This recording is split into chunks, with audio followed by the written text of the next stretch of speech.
તો આજથી ફાસ્ટ્રેગના નિયમોમાં ફેરફાર થશે। હવે ફાસ્ટ્રેગમાં ઓછું બેલેન્સ હશે તો પણ ચૂકવી શકાશે ટેક્સ। બેલેન્સ ઓછું હશે તો ફાસ્ટ્રેગની સિક્યુરિટી ડિપોઝિટમાંથી કપાશે રકમ।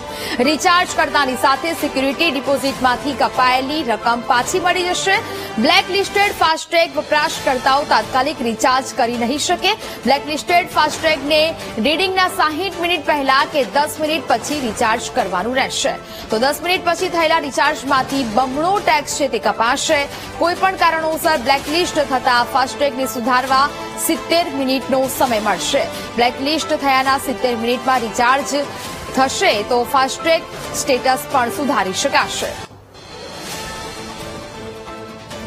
તો જ પ્રકારે આ નિયમોમાં ફેરફાર છે તે કરવામાં આવ્યા છે અને તેને જ લઈને હવે આ નવા નિયમો શું છે તે જાણવાનો પ્રયત્ન કરીએ। ઓછું બેલેન્સ હશે તો પણ હવે ટેક્સ છે તે ચૂકવી શકાશે। ફાસ્ટ્રેગ બ્લોક હશે તો નાણાકીય વ્યવહાર નહીં થઈ શકે। નિયમો તોડનાર વાહન માલિક પાસેથી બમણો ટોલ ટેક્સ વસૂલવામાં આવશે અને હવે ઓછું બેલેન્સ ધરાવતા લોકો પર પણ ટોલ પ્લાઝા પાર કરી શકશે।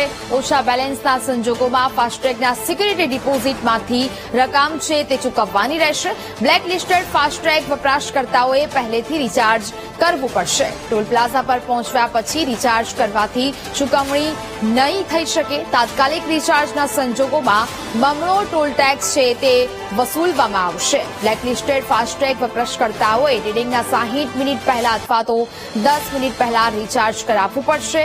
ઓછા બેલેન્સના કિસ્સામાં રીડિંગના 10 મિનિટમાં રિચાર્જ કરાવવું પડશે। તો આ તમામ જે ફેરફારો છે તે નિયમોને લઈને કરવામાં આવ્યા છે અને હવે આ નિયમોને ફેરફારને લઈને જાહેરાત થઈ છે।